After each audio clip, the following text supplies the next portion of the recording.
On today's episode, I'm going to be talking about the main fears of sellers when it comes to listing their jets on the open market. So imagine this, you're hanging out at your office, you might be at home, and all of a sudden you get a call from someone that's like, hey man, I want to sell your jet. Do you want to sell your jet?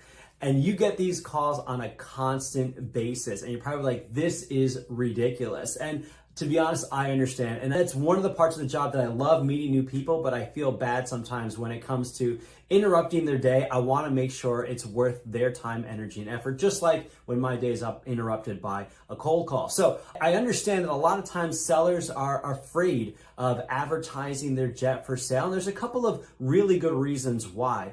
Number one, business confidentiality. You know, sometimes you just don't want people knowing that you're selling one of your private assets. It might have a connotation of, wow, he's got a jet and he can sell it. Or, hey, he's looking to upgrade. Or, hey, maybe he's in some financial trouble because he wants to sell his jet. So the fear of not wanting to advertise selling one of your private assets, I get it. Fear number two, dealing with tire kickers. And I'll tell you, this takes up a lot of my day. People who are calling that aren't qualified to buy your jet. Now, that doesn't mean that they'll never be qualified. It's just going to take time for them to become qualified. And you don't have the time to deal with tire kickers. That's where I come in.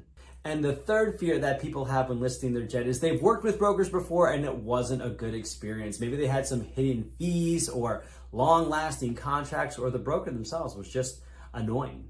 So out of all three of these fears, the reason why these are actually hurting your jet sale is a couple. For one, you're limiting your pool of buyers. If you're gonna be a FSBO, for sale by owner, you're only gonna have so much of a reach. If you're working with a broker or an experienced agency, they have a whole entire Rolodex record of people that have been inquiring on your make and model of jet for the past few months. These are pre-qualified, ready to go buyers that you're not gonna have access to if you try to do this on your own or do it off market.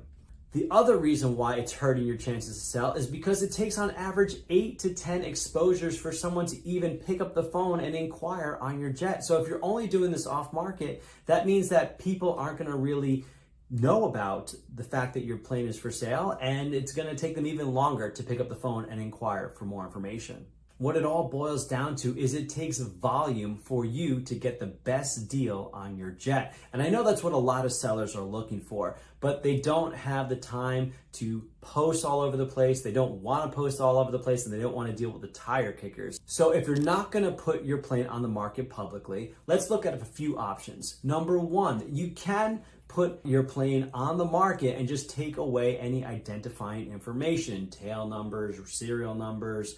There's just a couple of things that you can take off, but you're still gonna have to deal with the tire kickers if you're not working with a broker.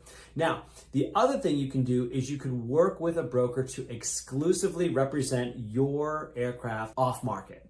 And to be honest, that's what a lot of successful sales have been this past year. More than half of my sales in the past 12 months have been off market. This is where clients have allowed me to present their aircraft to potential buyers, but with an exclusive listing agreement with me. That was protecting my commission. It was protecting the privacy of the owner. And that's how we got the majority of our deals done. So definitely working with a broker on an exclusive basis to present your aircraft off market is one great way to go. If you want to get more information about what it looks like to list your aircraft on or off market, you can connect with me online. If you want to get a general idea of what your plane might be worth, I'd be happy to speak with you and give you some more insight. You can connect with me on Instagram, on LinkedIn, or you can check out my email. That's tom@intlams.com. I look forward to seeing you in the next video. I'll talk to you later.